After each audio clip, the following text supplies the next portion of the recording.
Hi, my name is Imania Sheikh, and I'm a sophomore at Benjamin Banneker Academic High School.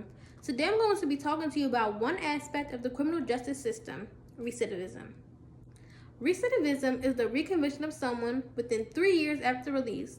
According to the National Institute of Justice, 67% of people are reconvicted within 3 years after release. So over half the people released from jail will return within 3 years. Right now, America is spending $81 billion in housing prisoners annually. I believe that this is absurd, and instead we can use this money to fund reentry programs. Reentry programs help decrease recidivism rates, they give criminals a second shot at a good life, and they save taxpayer dollars. I chose this topic because while I was researching the criminal justice system, I realized that this was not as prevalent and as well discussed as it should be. Right now, according to the National Institute of Justice, the crimes with the highest recidivism rates are robbery and drug crimes. Programs like Project Hope gives felons jobs so they can legally make money and avoid reconviction. Let me tell you a story.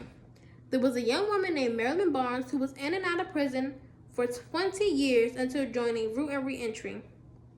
She then went and obtained her master's degree and published a book. Some critics might say that prison is enough rehabilitation and reentry programs aren't needed. However, prison is simply a punishment for the crimes you commit, and if prison was enough, recidivism rates would not be as high. If you're wondering why you should care about reentry programs, it is because African Americans have the highest recidivism rates.